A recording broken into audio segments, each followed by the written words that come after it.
The Taliban are thought to be one of the wealthiest insurgent groups in the world, and after 2 decades of fighting US and partner forces, the militants now control Afghanistan.So how do the Taliban support themselves? The Taliban ruled Afghanistan from 1996 until late 2001, when they were overthrown by US forces.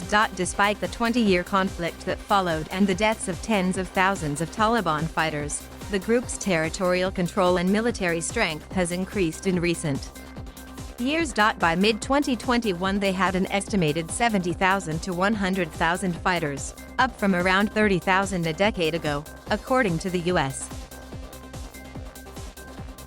Maintaining this level of insurgency has required a great deal of funding from sources both inside and outside of Afghanistan. The group's annual income from 2011 onwards has been estimated at around $400 million by the United Nations. They have developed a number of income sources.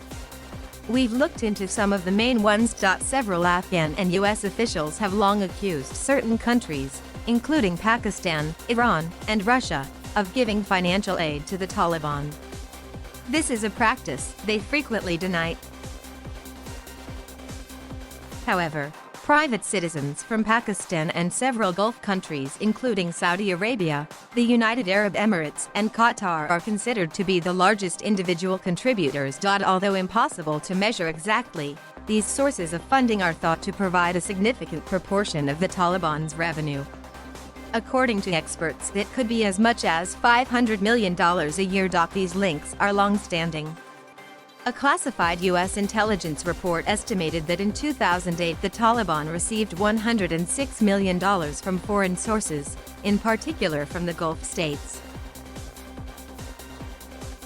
The Taliban have long been thought to run a taxation system to cover their insurgent operations, including on the illegal drug trade. Afghanistan is the world's largest producer of opium, which can be refined to make heroin. With an estimated annual export value of $1.5–3 billion, opium is big business, supplying the overwhelming majority of heroin worldwide. A 10% cultivation tax is collected from opium farmers, according to Afghan government officials. Taxes are also reportedly collected from the laboratories converting opium into heroin, as well as the traders who smuggle the illicit drugs.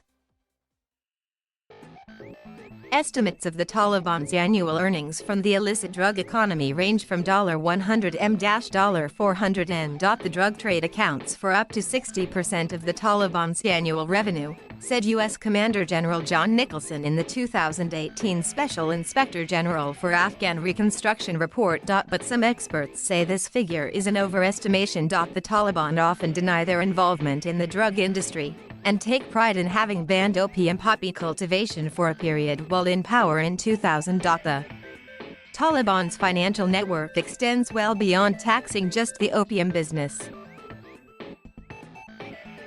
In an open letter in 2018, the Taliban warned Afghan traders to pay their taxes on various goods, including fuel and construction material, when traveling through areas they controlled. After ousting the Afghan government, the Taliban now controls all the major trade routes in the country, as well as border crossings, creating more potential sources of revenue from imports and exports. Over the past 2 decades, a significant amount of Western money has also unintentionally ended up in Taliban pockets.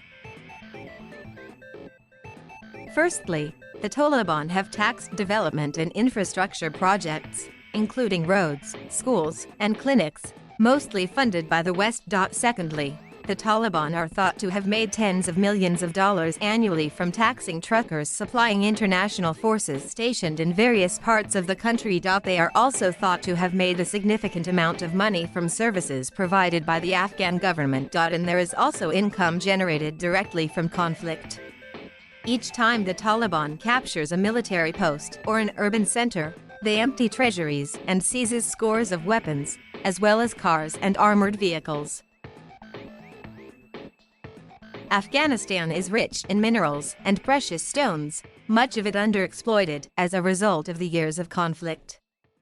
The mining industry in Afghanistan is worth an estimated $1 billion annually, According to Afghan government officials, most of the extraction is small-scale and much of it is done illegally. The Taliban have taken control of mining sites and extorted money from ongoing legal and illegal mining operations. In its 2014 annual report, the UN Analytical Support and Sanctions Monitoring Team said the Taliban received more than $10 million a year from 25 to 30 illegal mining operations in southern Helmand province.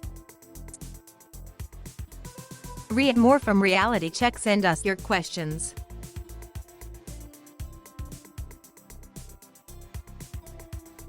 Thank you for watching.